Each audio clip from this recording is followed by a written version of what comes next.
Bueno, ya estamos juntos otra vez. Esta es una semana muy peculiar, muy particular. Todo el mundo sabe que ya estamos en veda. La veda comenzó ayer, viernes, a las 8 de la mañana. Así que no puedo hablar de temas que tengan que ver con la provincia para no violar la ley. Pero sí vamos a hablar de lo que nos pasó a nivel nacional.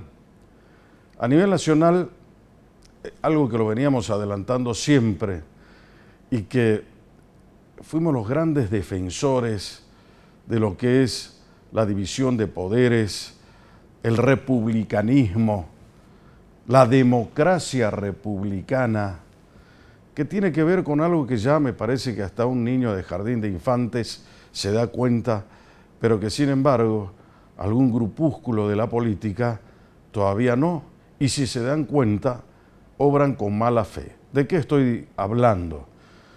De la Corte Suprema de Justicia de la Nación, que es la cabeza del Poder Judicial, uno de los tres poderes del Estado. ¿Qué pasó con eso? Ustedes saben que este fin de semana había elecciones en 5 provincias, la nuestra, Tucumán, San Juan, Tierra del Fuego y Santa Cruz, creo que es la otra. Buah, macanudo. 5 días antes del proceso electoral, la Corte Suprema de Justicia de la Nación le prendió un semáforo en rojo, inhabilitó a el gobernador Uñac y al otro Mansur de Tucumán para que se presenten en elecciones. Es decir, ¿qué pasó concretamente allí? Dijo, no, vamos a suspender las elecciones de gobernador y vice en ambas provincias, San Juan y Tucumán. ¿Eso qué significa? ¿Por qué lo hace la Corte? Es de metida, es entrometida, avasalla el otro poder, quiere gobernar a través de los jueces, es abusiva en su comportamiento. Nadie votó a la Corte, dicen algunos, en cambio los otros poderes sí. Yo creo que hay, en definitiva, 2 cosas que son interesantes señalar. La primera de ellas es que hay que volver a los libros para entender claramente lo que es el republicanismo, la división de poderes y qué rol se le puede asignar en democracia a cada uno de los 3 poderes del Estado. En el caso de la Corte Suprema de Justicia de la Nación, entre otros, es ser la custodia, el último guardián de la Constitución Nacional. Las provincias argentinas, que son 23 más Cava, como son estados subnacionales, pueden tener autonomía. Eso significa que las provincias pueden dictar sus propias constituciones provinciales, pero siempre a imagen y semejanza de la Constitución Nacional. La Constitución Nacional, que es la ley fundamental, es una pirámide, como decía Kelsen, ¿no? En la cúspide de la pirámide está la Constitución Nacional y los tratados internacionales, y debajo de eso el resto de las leyes. Las provincias tienen la potestad de tener su propia constitución, pero a imagen y semejanza de la Constitución Nacional, para que no haya contradicciones. ¿Qué prescribe la Constitución Nacional, entre otras cosas? 2 periodos de gobierno. Primero y segundo. Antes había uno solo, y después de la reforma del año 1994, hecha por Menem, se le agregó un periodo más, el gran error de Alfonsín, y también se agregó el famoso senador por la minoría. Cada provincia tiene ahora 3 senadores, 2 por la mayoría, 1 por la minoría. Entonces, las provincias están representadas en forma igualitaria en el Senado de la Nación. Hay muchas provincias que, con la picardía que se le reconoce a algunos líderes provinciales, convertidos en verdaderos caudillos, cultores del caudillismo en la Argentina, creen que las provincias son de ellos, que pueden gobernar eternamente, que pueden modificar las cartas constitucionales como se les plazca, y el pueblo, el súbdito, tiene que obedecer lo que los señores mandan como en la época feudal, como si los señores fueran claramente las provincias un feudo y ellos son los que aplican el señorío. Y eso se terminó. Nosotros vivimos en una democracia republicana y todos, acá nadie es dueño de la provincia, de ninguna de las provincias argentinas, de ninguna de sus ciudades. Los señores son servidores públicos. Ahora que estamos en proceso de elecciones, no vienen a tocarte la prueba, la puerta, a sacarse la selfie, a rogarte que le des el voto. Muy bien. ¿Por qué? Porque son servidores públicos. El mandante en el contrato social es el pueblo, es el ciudadano que le confiere en ese contrato social la potestad de gobernar por cuenta y orden del pueblo que es el soberano. Así se perfecciona el tema. Entonces, la picardía de muchos de ellos ha hecho que modifiquen sus cartas constitucionales, sus constituciones provinciales, y así nos va. Hay provincias argentinas que van a tener 32 años el mismo gobernador. ¿Alguien puede creer que eso es democracia? No. La alternancia es un requisito esencial. ¿Qué quiere decir esa palabra esencial en derecho? Quiere decir que si no se cumple ese requisito titulado esencial con esa característica, no hay más que hablar, se terminó, se cae. Entonces, la Constitución necesita la democracia necesita la alternancia como requisito esencial, sine qua non para poder existir y ser una democracia pura. Nosotros en la Argentina hemos demostrado una y otra vez que nos encanta la democracia. Aplaudimos a la democracia cuando recibimos los beneficios de la democracia. Pero cuando debemos cumplir las obligaciones que ella impone, no somos tan democráticos. Por eso modificamos las constituciones, para aferrarnos al poder, para que no participen otros. Por eso hay esas mafias enquistadas que evitan que las personas puedan surgir y ser elegidas y elegir en el proceso democrático. ¿Quién puede creer? Pensemos juntos, reflexionemos juntos. Vamos al caso cercano de Tucumán. Mansur, hace un par de meses, retornó de la Nación, donde era jefe de gabinete, y volvió a recuperar su cargo de gobernador de la provincia.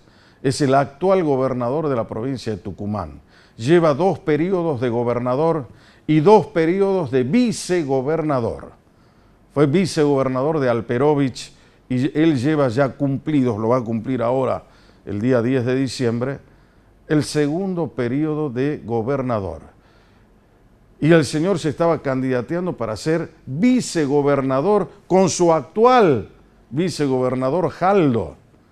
Jaldo iba como candidato a gobernador y Mansur como candidato a vicegobernador. A cualquier persona que le interese pensar con sentido común, con un poco de lógica y de un razonamiento primario, se va a dar cuenta que no hay buena fe, que es un enroque donde nosotros tenemos que admitir al Señor que siga siendo gobernador de por vida. Y me tomo el tiempo para señalar una cuestión que es muy importante. La oposición acudió ¿a dónde? Porque la Corte Provincial les habían dicho que sí a Uñaque, a él. Claro, los miembros de la Corte habían sido los señores nombrados por estos gobernadores. Entonces no tuvieron en cuenta ni el plexo axiológico, ni la Constitución Nacional. Se limitaron a hacer una interpretación bastante capciosa de lo que es la Constitución Provincial para habilitarlo al señor Mansur para que sea candidato a vice. Ah, no, pero la naturaleza de los cargos es distinta. No es lo mismo ser vicegobernador que ser gobernador. Cuando el bien protegido no tiene nada que ver con eso. Lo que se está protegiendo acá es el sistema democrático, la institucionalidad. Lo que se está protegiendo acá es la buena fe, lo que se está protegiendo acá es la pureza en la democracia, no los legalismos ni los vericuetos, no la politiquería que acude a esos legalismos para ver cómo puede resguardarse allí y de allí sacar un as de la manga para poder decir, no, estoy obrando de acuerdo a derecho. Un señor que ya fue 2 veces vicegobernador, 2 veces gobernador, ¿puede ser otra vez vicegobernador? Parémosla.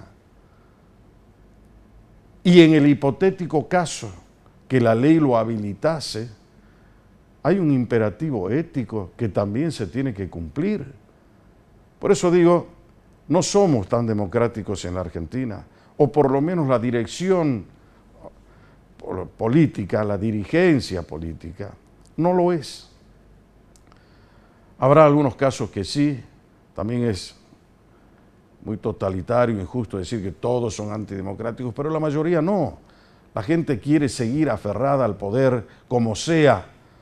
Por eso, el caso de Salta, que se modificó la Constitución el año pasado, en el año 2022, adquiere una relevancia singular que es para mirarla bajo una lupa. Cuando todos hacen este tipo de tropelías, acá en Salta se hizo la cuestión inversa, contraria. Fuimos a contrapelo de lo que hacen muchas provincias con gobernadores pícaros. Acá una autolimitación de los mandatos, 2 periodos, dice la Constitución, y espero que se cumplan. ¿Qué pasó ahora? La Corte recibió el pedido de la oposición tucumana y sanjuanina y falló en consecuencia, no es que de entrometida fue, custodiando que el cumplimiento acabado de la Constitución Nacional, el bien protegido, como decíamos hace un momento, es la democracia, la alternancia en el poder, que se pueda cumplir acabadamente, no con la picardía de uno, sino con la voluntad de las grandes mayorías para asegurarles los beneficios de una democracia pura que pueda ser consumida por cada uno de los ciudadanos. Entonces, ese es el mérito que tiene para mí el fallo de esta Corte Suprema de Justicia de la Nación, que ha sido atacada en forma despiadada por el propio presidente de la Nación. Tampoco le vamos a pedir a Alberto Fernández que lo entienda, porque claramente no lo entiende. Pero siendo abogado, cualquier abogado tiene el imperativo de conocer la Constitución sin necesidad de que se aboque a su estudio especializado, si no, no deberían darle el título, ¿no? Y para nosotros también, como ciudadanos, deberíamos tener un estudio básico de la Constitución Nacional para entender qué nos dicen los diarios, los periodistas, cuando hablan de estos conceptos y dan por sentadas cosas que mucha gente ignora. Muy bien, como estamos en veda, vamos a hablar de una cuestión que es muy importante, que también tiene raigambre constitucional. Acá en Salta se va a cumplir, creo que en 3 meses más, el 15 de agosto de este año, se van a cumplir 10 años desde el momento en que fuera creado el Consejo Económico y Social.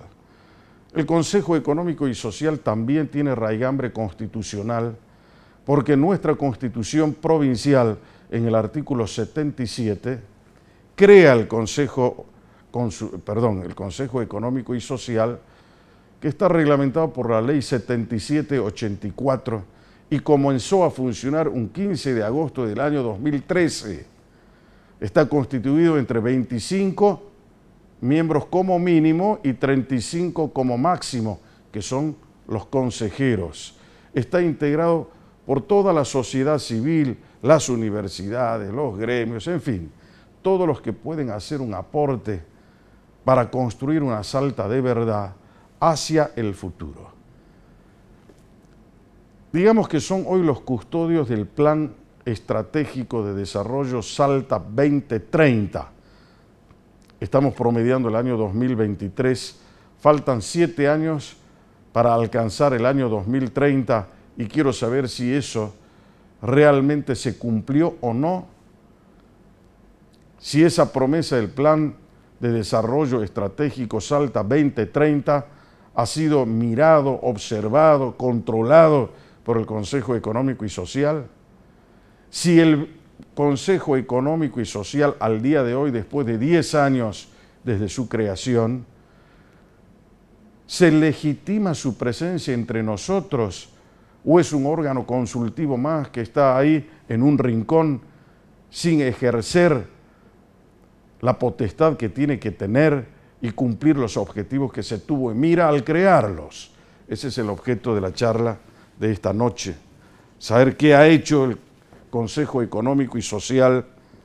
A mí personalmente me interesa, por esos motivos, para eso lo crea la Constitución de la provincia y para eso nosotros queremos fiscalizar, saber, averiguar qué es lo que hace, cómo se legitima entre nosotros, cumple una función o no la cumple. Son las cosas que vamos a averiguarlas esta noche, porque en verdad Salta necesita un plan de desarrollo estratégico. Tenemos ese, que no es un plan del gobierno, como dice la Carta del Consejo Económico y Social, sino que es un plan de gobierno. No sé si se entiende la diferencia. Para que conozcamos eso y jamás perdamos el rumbo, siempre hay que tener esta brújula. Si vos no querés perder el rumbo nunca, brújula. Siempre brújula. Ya vengo.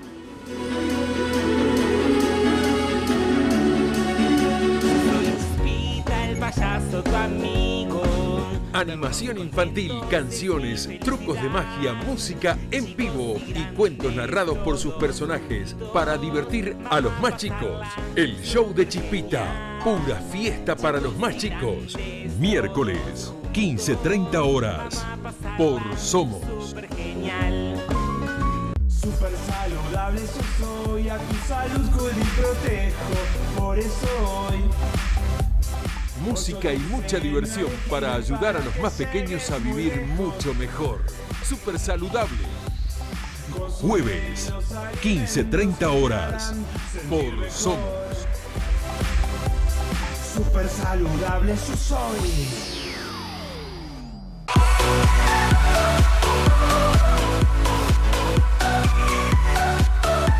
Arte, cultura, espectáculos, cine y la mejor agenda cultural para tu fin de semana. Todo lo que pasa en Salta te lo cuenta Dolores Araez en ¿Qué mirás? Viernes, 23 horas, por Somos.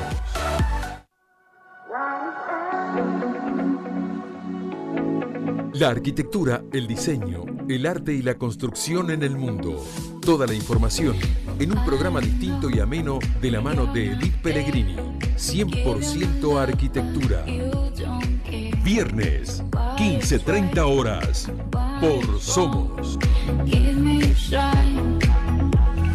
Llega Somos el Fútbol. Entrevistas, debate, lo mejor de la fecha. Toti Pazman. Fer Mancini. Somos el Fútbol. ¿Dónde, Mágico? Aquí, en Canal Somos, te esperamos.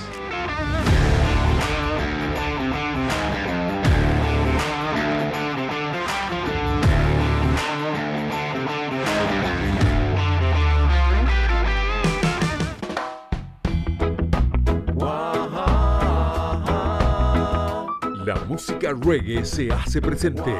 Un espacio de expresión para bandas y artistas de nuestro país y del ámbito internacional.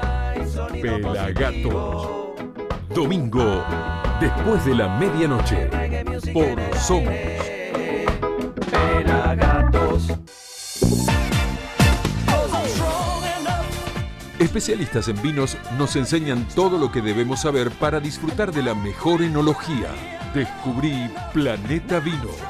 Viernes, 19 horas, por Somos.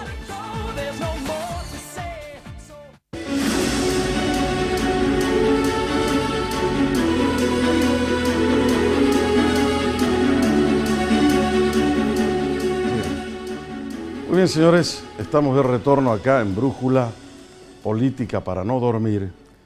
Y hace un rato en el editorial y también en la presentación hacíamos alusión al Consejo Económico y Social, que tiene una presidenta hoy, que no hace mucho está, ha sido nombrada por el propio gobernador Sáenz, y estamos hablando de Magdalena Day, que es muy conocida en el ambiente de los desarrolladores urbanísticos y demás, y esta noche gentilmente está acá para charlar con vos y conmigo del tema. ¿Cómo va, Magdalena? Bueno, muchísimas gracias por la invitación, Jorge, y bueno, gracias a todos los que están viendo el programa. Antes de esta vez, antes de que te nombren a vos como presidente del Consejo Económico y Social, ¿habías tenido alguna injerencia allí, alguna cuestión, digamos, que te ligue un poco al Consejo Económico, o fue tu primera vez? Estaba mi admiración hacia que como provincia tengamos un plan 2030. Sí. Fui presidenta de la Cámara de Desarrolladores Inmobiliarios y desde el sector siempre pedíamos planificación a largo plazo. Tanto el desarrollo inmobiliario como el desarrollo productivo, la minería, necesitan políticas estratégicas y mirar a largo plazo. Y siempre lo pedíamos desde los sectores. Así que era una de las admiradoras de este Plan Salta 2030. Y cuando Gustavo me llamó y me dijo de que la verdad que veía que por mi espíritu, mi capacidad de gestión, me veía presidente del consejo, la verdad dije, ¿por qué no? La verdad que en la pandemia habíamos tenido una muy buena experiencia, nos habíamos juntado todo el sector de construcción y le transmitimos al gobernador el compromiso que teníamos como instituciones para que las obras volvieran. Las Buenísimo. obras volvieron y... Después vamos a hacer una consideración por qué el gobernador nombra a la presidenta del Consejo Económico y Social. Pero antes reconozcamos quién es Magdalena Day, porque por ahí la conoce el gobernador, por ahí la conoce el gabinete, pero vos que estás del otro lado, ¿conocés quién es Magdalena Day? Bueno, ahora te lo va a contar ella. ¿Quién es Magdalena Day? Bueno, Magdalena Day es una persona obviamente que soy mamá, soy empresaria y soy una enamorada de Salta, soy una emprendedora apasionada y realmente le pongo mucha pasión a lo que hago. Hace casi 18 años, con mi primer hijo, nació mi proyecto, que lo que buscaba era... ¿Cómo nació tu proyecto? ¿Cuál fue tu primer proyecto? A ver. Mi primer proyecto fue un barrio que fue Solares Day. Lo que buscaba era solucionar la vivienda a los jóvenes. Yo, cuando me casé y estábamos empezando a formar mi familia, veía que todos mis amigos, mis primos, no tenían la posibilidad de llegar a la casa propia. Y yo decía, a ver, el joven de la única forma que puede llegar, porque si no era por el IPB, no había crédito hipotecario tampoco en ese momento, es comprando un terreno y construyendo en las distintas etapas que va necesitando en la vida, ¿no? Va creciendo la familia y esa casa se va ampliando. Exactamente. Entonces yo dije, o sea, ¿cómo hago para que un joven apenas se recibe pueda empezar a tener algo propio? Y yo dije, a ver... Vos viste que acá somos a la inversa, ¿no? Acá vos, por ejemplo, como dice Magdalena, las personas se casan o tienen una pareja y bueno, quieren tener su casa, es lo normal en cualquier parte. Yo creo que hasta nuestra generación, porque los jóvenes ahora, no sé si se casan y no sé si es prioridad, digamos, bueno, tener por eso su digo, casa. no vemos si se casan Sí. o no, pero tienen una familia o constituyen una pareja, lo que sea, y quiere tener su casa. Y es justo que así sea. Entonces, en Estados Unidos vos vas, tenés un buen trabajo y el banco te da una hipoteca y vos pagás una casa a 30 años. La Argentina funcionó así hasta los años 70. Después se perdió, se esfumó el crédito. Entonces, como dice Magdalena, ahora si no hay la asistencia del Estado a través del IPB, bueno, la gente es muy difícil que pueda lograr su casa.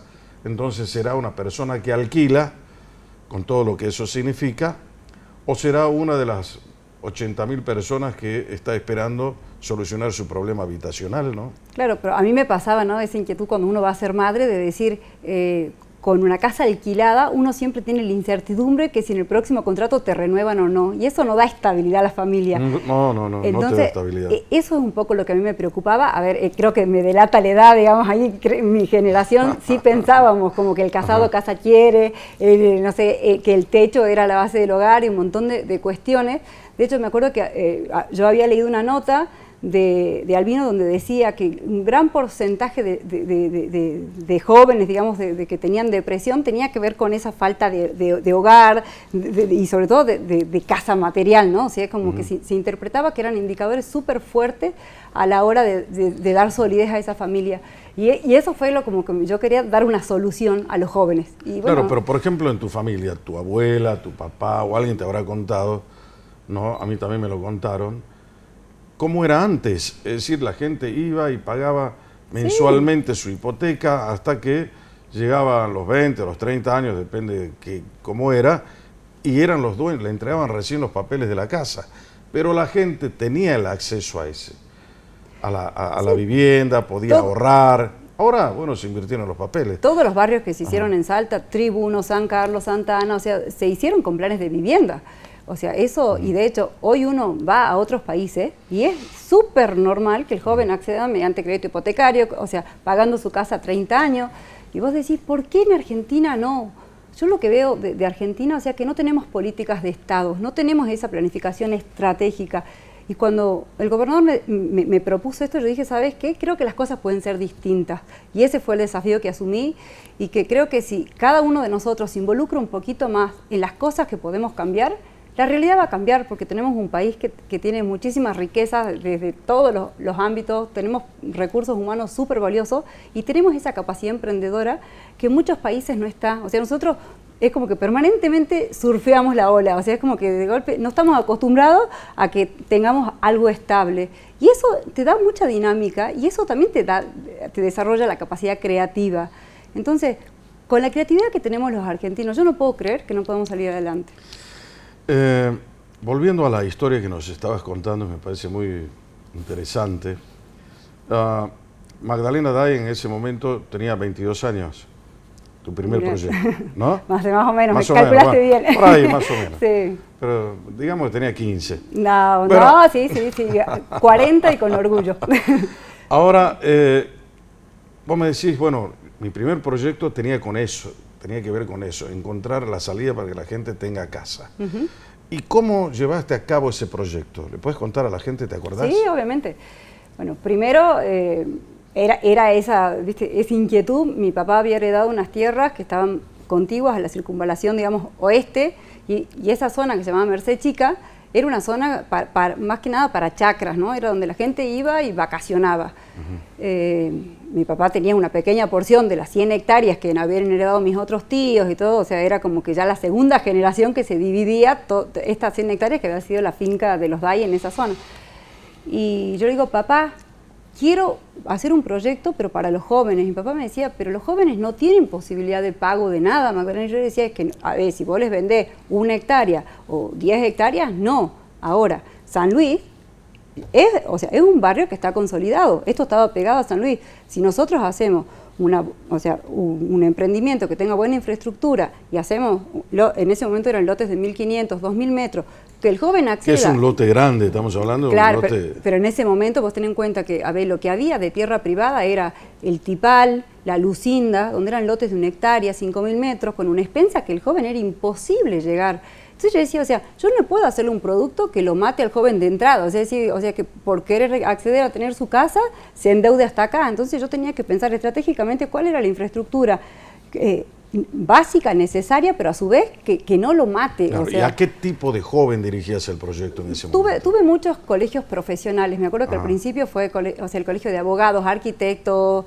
ciencias económicas, también muchísimos jóvenes que tenían esa necesidad genuina de decir, bueno, nos estamos por casar, queremos empezar a tener como algo propio para empezar a soñar y a construir esa casa. Y de hecho, muchas de las historias de mis primeros clientes, o sea, son así. Y hoy vas y son casas de 250 metros que empezaron siendo casas de 60. Pero ese crecimiento que vi, en esa evolución de construcción. ¿Y el proyecto qué abarcaba? ¿Solamente darles el terreno o también la casa? No, porque entendía de que yo no, o sea, si yo hacía un proyecto con construcción, el joven no podía acceder primariamente, digamos, o sea, a tener ese primer paso.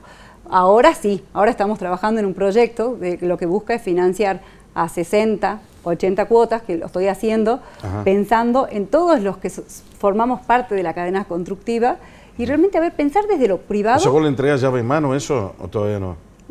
En condominios sí, y estamos haciendo también proyectos comerciales y logísticos, pero sigo haciendo varios loteos, digamos. ¿Y cómo te ayuda el país? Porque con esta inflación, ¿cómo haces para calcular las cuotas? Es CAC, O sea, tenés que llevarlo al Instituto Balseiro, más o menos, como para sí, que... más o menos. Porque es muy difícil, de ¿no? hecho, eso hablábamos, me traje un especialista, o sea, un project manager que se llama, que es como el que te ayuda a mirar el bosque más que el árbol, o sea, para tratar de entender cómo en la Argentina uno planifica proyectos que trascienden. Con esta inflación, digo, Tal ¿no? cual. Y de hecho uno dice, En bueno, un- cuando uno vende en dólares, vos tenés los dólares y vos tenés la obra que va actualizándose con el índice de construcción. El año pasado, por más que hubo, digamos, un salto del dólar, la inflación, digamos, fue de casi un 90%, o sea, el índice CAC, que a mí me ajusta la construcción, fue del doble de lo que realmente tuvo de ajuste el dólar. Entonces, vender en dólar tampoco fue ninguna solución, y vender en CAC con las cuotas actualizándose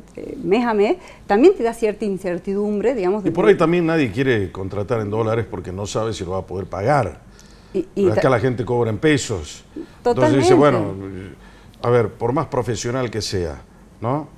Un profesional también tiene, no tiene la vida solucionada, los profesionales tienen que buscarla día a día, ¿no? Entonces, ganan en pesos y vos le haces un contrato en dólares, dice, bueno, no me conviene, porque no sé si lo voy a poder cumplir. Y totalmente, y es como hoy los planes de financiación es como tratar de entender cuál es la necesidad del cliente y tratar de ajustarle la propuesta para que realmente lo pueda hacer, o sea, porque es como que si uno es súper estricto, digamos, con un solo modelo, o sea, no se adapta a la realidad de cada familia, entonces como que es una dinámica en cada proyecto, pensarla, a los 3 meses repensarla, a los 6 meses repensarla e ir ajustando permanentemente. O sea, hoy cuando empecé era mi tía, que había sido toda la vida secretaria de Intendencia y que era recontra planificadora. Yo tengo una energía muy fuerte desde lo creativo, o sea, pero no me gusta la administración y la organización. Entonces era mi complemento y terciarizaba la parte de ingeniería y O agrimensor. sea, es la que te ayudó de entrada, 100%. Fue mi mano derecha y fue la que me incentivó a que cumpla mi sueño, o sea, en materia de vivienda, ¿no? O sea, en eso yo siempre digo que tuve grandes mujeres que me impulsaron a llegar a donde estoy. Bueno, le pregunto todo esto a Magdalena porque primero nos está contando su experiencia y eso nos viene bastante bien para el trasfondo de lo que quiero averiguar. Por ahí ni siquiera se imagina ella. Ese fue tu primer proyecto, ya pasó mucho tiempo de eso. ¿Cuántos hiciste hoy, hasta hoy, ponele? Entregados tenemos 35 proyectos, más de, o sea, son... ¿Qué son countries, podríamos decirlo así? Son abiertos. Urbanizaciones. No, son urbanizaciones abiertas. Yo entiendo el urbanismo como que es parte de la ciudad y tenemos que construir ciudad. Este año empezamos a desarrollar los primeros cerrados porque entendemos que muchas veces el Estado en algunos municipios es muy ausente y por más que uno entrega el emprendimiento, después no se mantienen las plazas, no hay seguridad. ¿Qué diferencia hay entre esto que estamos diciendo, una urbanización a cielo abierto y un country? Que se rigen con distintas normativas, o sea, la ley 1030, que es la que rige todo lo que es loteo abierto, vos tenés donación de calle y espacios públicos, son parte de la comunidad. De hecho, cuando nosotros desarrollamos, o sea, no sé, la plaza la usa todo el barrio, digamos, cuando o sea, esas calles pasan a ser parte de la trama urbana, la infraestructura que hacemos de agua, de gas, de cloaca. De hecho, a Baquero, el nexo de cloaca que nosotros hicimos le permitió tener definitivamente la cloaca Baquero. El agua potable que tiene Baquero es del tren que nosotros hicimos. La obra de desagüe que se hizo en Gaucho de Güemes soluciona toda la zona, digamos, de influencia. Entonces, cuando uno urbaniza, agrega valor en la zona. Esas son las cuestiones que entiendo que harían al buen desarrollo inmobiliario. Desgraciadamente, se terminan haciendo cerrados por la carencia del Estado en algunos municipios. O sea, cuando empiezan a proliferar los barrios cerrados, ¿qué hace la gente? Se mete en una comunidad porque no hay seguridad, porque no hay calidad de espacio público, y eso es muy triste, porque yo digo, el chico que crece en un barrio cerrado, solamente con la influencia, digamos, de familias que tienen el mismo nivel socioeconómico, cuando salen a la calle, ¿qué pasa con ese chico? O sea, ¿qué desarrollo vivió en realmente una burbuja tiene? siempre. Totalmente. Y eso pasó en países desarrollados que están volviendo hacia lo abierto. Entonces... Ahora, ahí te quiero preguntar una cosa, Magdalena. Vos sos además una empresaria, una persona que ya tiene una experiencia y una trayectoria haciendo esto, pero que además me imagino que habrás viajado por algunas partes para observar ciudades importantes del mundo, donde también hay countries, donde también se preserva la intimidad en un country. Hay gente que quiere vivir por seguridad, por tener mayor intimidad, por estar tal vez con gente más allegada a uno en un country. Pero no es lo ideal. Y los country yo creo, por eso te pido que vos me digas si sí o no, como cada cosa tiene su pro y su contra, estamos llegando en Salta, o en el mundo si se quiere, para abrirlo un poco más, ¿es la modalidad nueva de vivir en countries o es una parte de la realidad que se va a quedar allí, que no todo el mundo la va a aceptar? ¿Cómo ves eso vos? A ver, con tus viajes, con digamos, la experiencia que se te puede reconocer en esto, ¿cómo lo ves? Pues yo ¿Cómo creo observas el que es panorama? un mix de cosas. Yo creo que también tiene que haber un sano equilibrio. Los countries tienen que estar en lugares aptos para country, porque si no interrumpen la trama urbana. De golpe son enormes alambrados perimetrales que parece que divide, o sea, es fomentar una grieta, ¿no? O sea, es como que el adentro y el afuera es un abismo demasiado importante, demasiado grande, que eso es lo que creo que como argentinos tenemos que tratar de cerrar y mirar todos para adelante y trabajar en conjunto para generar una mejor ciudad, una mejor calidad de vida como sociedad. En los países más desarrollados creo que hay políticas de Estado mucho más desarrolladas en materia de seguridad, y conciencia ciudadana, ¿no? Porque yo también digo, ¿no? Y me pasa mucho cuando terminamos una plaza en un emprendimiento y está toda divina, la dejamos con riego, con goteo, todo, y los primeros que roban las plantas son los vecinos del mismo barrio o de áreas aledañas, o te sacan la tabla de las hamacas, y vos decís, ¿dónde está el amor por tu barrio? O sea, ese sentido de pertenencia, ¿no? Que yo creo que se está perdiendo. O sea, es decir, es mi zona, o sea, es la calle con la que transito todos los días, es la vereda de mi vecino, o sea, no sé, o sea, esas cosas es como que vivo de la puerta para adentro y no me importa que pase afuera. Y tal vez adentro vive igual, ¿no? Bueno, no sé, la verdad que... Porque ahí falta un poco de educación. Cuando vos no sabes mantener la plaza de tu barrio, cuando ensucias las calles, cuando destruir las luminarias, cuando ponen los juegos en una plaza y vas al otro día y los rompen, los vandalizan. Falta educación y falta sanciones también. Totalmente, yo no sé, por ahí vos también, Jorge, seguramente viajaste mucho y vos en Europa llegas a tirar un papel en la calle, o sea, te aparece 2 policías atrás, la multa que pagás es enorme. ¿Por qué? Porque hay el control, cosa que acá no tenemos. Y Acá no puede solo, estar la norma y nadie controla y no hay sanción. pero no solo el control desde el Estado, también está, o sea, el ciudadano, o sea, que es como que vos tirás un papel y te reclama la misma persona del lugar, como diciendo, Claro, pero es acá mi barrio, es mi el zona. señor tiró el papel, vos lo viste, le reclamaron al señor, ¿y quién sos vos? Te dicen. Bueno, por ¿No? eso es como que también falta, yo creo que cambiar un poco los aspectos culturales, ¿no? Dejar de apuntar siempre que es la culpa del de afuera, la culpa que el Estado no me da, la culpa, y empezar a decir, desde mi lugar, ¿qué puedo hacer para que mi barrio mejore? ¿Qué puedo hacer para que mi provincia esté mejor?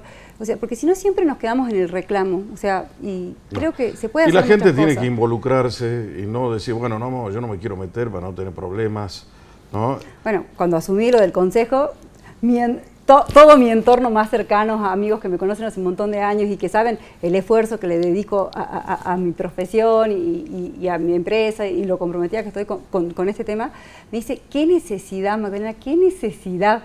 Y yo le digo, ¿sabes qué? La necesidad de poner mi granito de arena en que las cosas sean distintas. Bueno, por algo se empieza, ¿no? Después también, mira lo que te estoy diciendo hoy, una locura, ¿no? Pero ella trabaja en desarrollos inmobiliarios, conoce lo que es una plaza, conoce lo que es la apertura de una calle, conoce lo que es poner una cloaca, conoce lo que es poner iluminación. Por ahí termina siendo algún día intendente de la ciudad. Me muero, no. Yo soy feliz desde lo privado y creo que desde lo privado puedo construir un montón de cosas. Yo lo que veo en la política es tal la burocracia que yo digo, por Dios, no sé cómo hacen. O sea, yo creo que desgraciadamente, o sea, van a pasar muchos años para que la política permite ejecutar cosas. Te doy un ejemplo tonto, ¿no? Pero de cosas que yo no entendía, o sea, es como que, no sé si era muy inocente cuando empecé o soy muy optimista con la vida, ¿no? Siempre trato de ver el vaso medio lleno. y de golpe, no sé, yo quería plantear algo. Iba no sé, a una intendencia a plantearle al Ejecutivo diciendo, mirá, quiero hacer este barrio con estas cosas, con lo otro. Buenísimo, por ahí te decía el intendente de turno, anda al Consejo Deliberante. Y ibas con tu carpetita. ¿Ya que tenés que ir al Consejo? Porque por una cuestión de aprobación, muchas veces te lo tiene que aprobar el Consejo Deliberante. Entra cuando hay excepciones nada más el Consejo Claro, pero cualquier cosa que uno quiera hacer, digamos, fuera de un código del año 60, o sea, totalmente, o sea, de hecho, yo digo, Salta no crece por los códigos viejos que tiene Salta Capital, ¿no? Se están desarrollando todos los municipios de la vuelta porque Salta Capital sigue recontra atrasado en la actualización del código. Y ahí está el problema, o sea, cuando siempre hay un ejecutivo que esté en contra de un consejo deliberante, y cuando vos vas al consejo deliberante y los concejales, en lugar de pensar en el bien de ese municipio, están pensando en no coincidir con un ejecutivo. Y entonces, de vuelta, la famosa grieta, ¿desde ahí se puede construir algo? No, así no se puede. Bueno, todo esto significa un desarrollo urbano, los countries, sí, todo. O las sea, urbanizaciones centros a cielo comerciales, abierto, logísticos. bueno, más canudo. Sí. Pero para que eso exista, tiene que haber un ordenamiento territorial. ¿Se respeta eso hoy en Salta? Vos que fuiste presidente de la Cámara de Desarrolladores Inmobiliarios. A ver, para que te des una idea, no solo que a nosotros nos limita muchísimo el código, y un código recontra viejo, sino que zonas que se aprueban como un PIDUA, o sea, está PIDUA 1, PIDUA 2, donde pasan por impactos ambientales y un montón de cuestiones donde la sociedad también interviene, digamos, en la aprobación de esa zonificación. Tenemos que volver a hacer impactos ambientales y los proyectos terminan demorándose 2 años en salir. Entonces, yo creo que más allá de los códigos y la planificación, también hay que sacarle burocracia, digamos, a todas estas cuestiones que no permiten realmente un desarrollo mucho más grande de la provincia. Bueno, eso es importante. Nosotros queremos conciliar 2 cosas. Una ciudad moderna, pero que no pierda su tradición, que no pierda su estilo colonial, su identidad arquitectónica. Es que coincido 100%, de hecho, las ciudades europeas que mejor conservadas están, son las que mayor afluencia de turismo tienen. A ver, entonces yo creo que si nosotros no mostramos lo único y distintivo que tenemos, ¿qué atractivo tenemos para el mundo? Claro. O sea que en eso coincido. O sea, plenamente. hay que buscar el punto de equilibrio entre... Pero eso Totalmente. no significa que sigamos viviendo en la época de la colonia. Totalmente. ¿No? De hecho, cuando yo desarrollé mucho tiempo lo que era de tierras, y cuando hice mi primer edificio, contraté a un especialista que me haga un estudio de mercado e hicimos un sondeo en la sociedad para ver cuál es el estilo arquitectónico que les gustaba en los edificios. Y eligieron un edificio que era el más moderno de todo, o sea, de Zaha Hadid. O sea, no sé si, viste, como vos decís, qué loco. O sea, una ciudad recontra conservadora que en un estudio de mercado, digamos, pero un 90% de los encuestados coincidió con el estilo de arquitectura que elegía para los edificios, ¿no? Y vos decís, a ver, bueno, eso es importante, ¿no? Porque la gente compra lo que realmente le gusta. Y sí. Todo entra por la vista, por la funcionalidad. Pero lo que no implica conservar áreas que tienen su historia, que tienen su tradición y que creo que pueden vivir ambas cuestiones, o sea, pero con regulaciones actualizadas. Todo tiene que actualizarse, la normativa tiene que ir acompañando el proceso de cambio de la sociedad. ¿Es así? Pues si en la sociedad, antes nadie vivía en un country, nadie sospechaba lo que era eso. Pero ahora sí. Entonces, si no hay algo que lo regule convenientemente, una legislación moderna que acompañe ese proceso de cambio, bueno, estamos embromados. Por eso se dice que el derecho es mutatis mutandi, ¿no? Que va cambiando, se va ayornando, mientras va acompañando el proceso de cambio de la sociedad. Ella se llama Magdalena Day, es empresaria, pero también es la presidenta del Consejo Económico y Social. Estamos charlando, la pausa y vengo en un minuto, dale.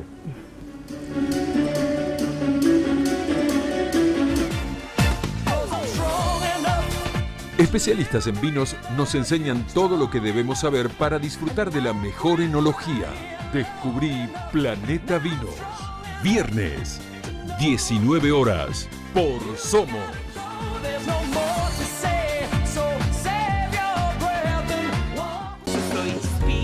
Payaso, tu amigo. Animación infantil, canciones, trucos de magia, música en vivo y cuentos narrados por sus personajes para divertir a los más chicos. El show de Chispita, pura fiesta para los más chicos. Miércoles, 15:30 horas, por Somos. Genial. Super saludable yo soy, a tu salud cuido y protejo, por eso hoy.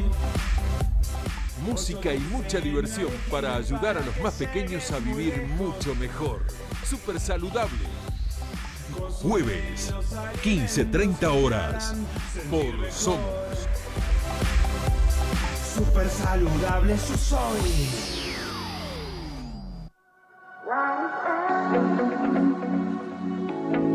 La arquitectura, el diseño, el arte y la construcción en el mundo. Toda la información en un programa distinto y ameno de la mano de Edith Pellegrini. 100% arquitectura. Viernes, 15:30 horas, por Somos. Llega Somos el Fútbol. Entrevistas, debate, lo mejor de la fecha. Totti Pazman. Fer Mancini. Somos el Fútbol. ¿Dónde, Mágico? Aquí, en Canal Somos, te esperamos.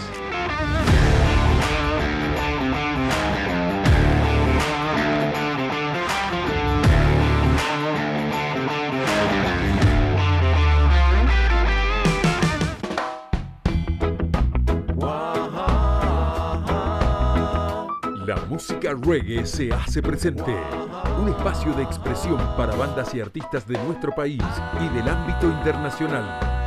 Pelagatos. Domingo, después de la medianoche, por Somos. Pelagatos.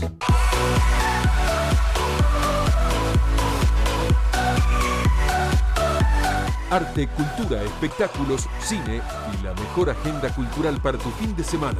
Todo lo que pasa en Salta te lo cuenta Dolores Araez en ¿Qué mirás? Viernes, 23 horas, por Somos.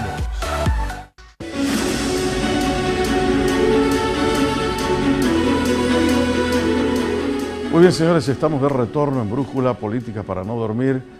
Magdalena Day es la presidenta del Consejo Económico y Social. Bueno, en la primera parte, sin querer, porque nada está guionado acá, fuimos hablando para presentarla en sociedad, para que la gente comience a conocerla desde su lado creativo, ¿no? Desde el lado que todo el mundo quiere ser, que es el emprendedurismo. Hay que ser emprendedor. El entrepreneur es el que se transforma después, además de emprendedor, en empresario. La palabra empresario viene de emprender. Entonces, por eso presentábamos a Magdalena Day para ver qué puede hacer ella, además de su empresa que es exitosa, qué puede hacer con el Consejo Económico y Social, cómo podemos transformarlo en una herramienta que, como decíamos hace rato en el editorial, tiene raigambre constitucional. El artículo 77 de la Constitución Provincial crea el Consejo Económico y Social y lo reglamenta la Ley 7784 y va a cumplir 10 años. Este año le vamos a festejar el cumpleaños. 15 de agosto del año 2013 comenzó a funcionar y ahora ya nos falta muy poco tiempo, ¿no? En diciembre vamos a festejar el cumpleaños, así con todas las instituciones que forman parte. Muy bueno. Pero más allá de que me toque presidir, hay un trabajo enorme que se viene haciendo desde el Consejo con todas las instituciones que forman parte.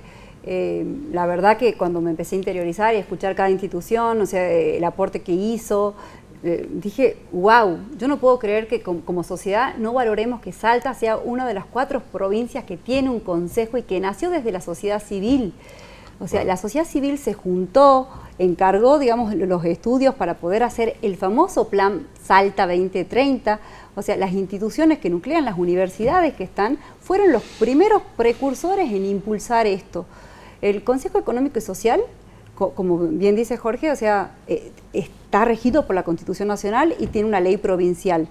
Si uno lee la parte del artículo de la Constitución, dice es obligatorio para el Poder Ejecutivo y consultivo para la sociedad. cuando se reglamenta, o sea, mediante la ley provincial, quedó como un organismo no vinculante. Y esas son... ¿Qué quiere decir? Que puede recomendar todo, pero que lo que dice puede es o no optativo. tomarlo. Entonces, dice, sí, me interesa lo que dice o no. Pero yo sí recalco de este gobierno de que esto fue un plan que se aprobó en la época de Urtubey y Gustavo le da continuidad. Y cuando a mí me llama y me dice, de verdad, Magdalena, quiero darle institucionalidad al Consejo, quiero que desde el Consejo salgan las mejores propuestas desde cada sector para que miremos un horizonte más a largo plazo, dije, bueno, es un hermoso desafío. Y una de las primeras cosas que les pedí a las instituciones cuando empezamos a tener las primeras reuniones es, realmente trabajemos propuestas concretas para poder contextualizar este plan 2030 que es muy genérico y que hace 10 años no se imaginaba que íbamos a pasar por una pandemia, no se imaginábamos que íbamos a estar con la inflación que estamos actualmente, no se imaginaba que íbamos a estar con los niveles de pobreza y de indigencia que tenemos en la provincia. Entonces, necesitamos de todo, pero propuestas. O sea, bueno, una de las características del plan Salta 2030 es la inclusión. Es la primera pata sobre la que se asienta, es precisamente la inclusión. Es decir, donde todos los sectores sociales, por eso se dice que el Plan 2030 es integrador, ¿no? Entonces, y de consenso. Exactamente. Ese es lo más de modo importante. tal que si, se logra hacer eso, estaremos justificando eso, ¿no? Totalmente, es lo único que digo, o sea, realmente trabajar políticas a largo plazo, o sea, con consenso y donde cada institución potencie la idea y la propuesta de otra institución, las universidades. Es tan rico tener visiones totalmente distintas y que se trabaje en forma conjunta propuesta. Me puse a leer el plan de logística que se desarrolló en el 2015. O sea, también nació desde el Consejo todo lo que fue en conjunto con la Secretaría, el plan minero, o sea, se intervino muchísimo también el Consejo. O sea, donde está también ahí. Tal cual, o sea, sí. Se está reglamentando ahora, pero se trabajó un montón en generar, digamos, políticas sustentables para el desarrollo de la minería. No es que no tenemos un rumbo. Creo que tenemos que... No, el rumbo está. Sí. Bueno, lo que tenemos que hacer ahora es aplicarlo. ¿Por qué? Porque va a cumplir 10 años el Consejo y yo me paro mañana en la glorieta de la Plaza 9 de Julio y le pregunto a ver cuántas personas saben que existe el Consejo Económico y Social y de aquellos que conocen su existencia, ¿qué conocen que haya hecho en beneficio de Salta el Consejo Económico y Social? Nada. Y ya tiene 10 años. Totalmente. Creo de que el lineamiento, digamos, o sea, que tenemos, que es el Plan 2030, se viene implementando en todas las políticas de gobierno. O sea que hubo, de hecho, cuando asume Gustavo Sáenz, lo primero que hizo fue validar, digamos, su plan de gobierno con los parámetros del Plan 2030, que cabe resaltar que el Plan 2030 nace de los ODS, que son los Objetivos de Desarrollo Sostenibles Mundial. O sea que tampoco, o sea, es que es un plan caprichoso, o sea, es hacia dónde va el mundo. O sea, si nosotros queremos una provincia pujante, también tenemos que levantar la vara y pensar todos como una sociedad que entre todos podemos construir esa mejor Salta. Y además, pensando en algo que por eso se llama estratégico. Porque estamos pensando en el desarrollo del presente, pero mirando hacia el futuro. Pero para eso es importantísimo, para enlazar el presente y el futuro, que haya políticas de Estado. Totalmente. Porque si, supongamos, a ver lo que le pasó a Salta. El Consejo Económico y Social nació en la época de Urtubey, ahora la está continuando Gustavo Sáenz. Y el que venga dice, no, a mí eso no me interesa. Para eso tenemos que modificar la ley. Bueno. Y para eso creo que todas las instituciones... Pero a lo que voy, no estaría sosteniendo la política de Estado. Y lo que nosotros buscamos para enlazar el presente y el futuro, que se desarrollen políticas de Estado serias. Bueno, para eso entiendo que me nombró el gobernador, eso es lo que estamos trabajando con las instituciones. Lo primero que armamos fue la Comisión de Institucionalidad, donde dijimos, a ver, para que esto trascienda en el tiempo, no tiene que ser consultivo solamente. Como bien decís, tampoco está bien que el gobernador asigne un presidente, o sea, cada 2 por 3 durante la gestión. De hecho, ¿Por qué dije eso en un principio? Porque se supone que el Consejo Económico y Social es independiente. Es toda la sociedad toda la sociedad, menos el gobierno. No, también lo forman, o sea, el Ejecutivo nombra, digamos, o sea, el vicepresidente primero, o sea, el secretario. Por eso.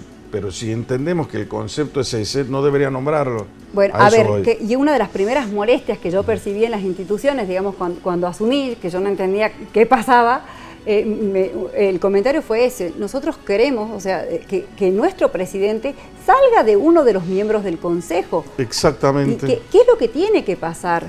Entonces, mi pedido hacia el gobernador va a ser eso, o sea, yo voy a acompañar de donde pueda acompañar. Ahora te das cuenta por qué lo vengo pidiendo eso hace rato. Cuando decimos el Consejo somos todos menos el gobierno, pero sin embargo el gobierno elige al presidente y a los 2 vicepresidentes que tiene el Consejo. Yo creo que el gobierno es quien tiene que implementar, y también es súper importante de que haya una comunión entre lo que uno sugiere y lo que el gobierno puede ejecutar, porque a veces también uno ve el pedido de cada sector y todo es baja de impuestos, o sea, un montón de cuestiones que vos decís, a ver, si todos pedimos que a todos nos bajen, digamos, los impuestos y encima tenemos los índices de pobreza que tenemos, o sea, es muy difícil poder ejecutar todo al mismo tiempo. Entonces tiene que haber también prioridades y tiene que haber propuestas concretas para ir dando cumplimiento paulatino a las cuestiones que son esenciales y estratégicas de crecimiento. Bueno, se nos terminó el tiempo, ¿no? Pero bueno, la vehemencia es fuerte para poder seguir hablando y comunicando esto que, como dice Magdalena, es tan importante.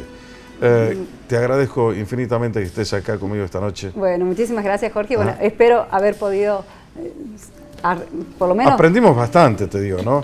Quitar alguna... Bueno, gracias. Gracias. Y como te digo a vos siempre, si vos no querés perder el rumbo nunca, para jamás perder el rumbo, brújula, siempre brújula. Hasta la próxima semana.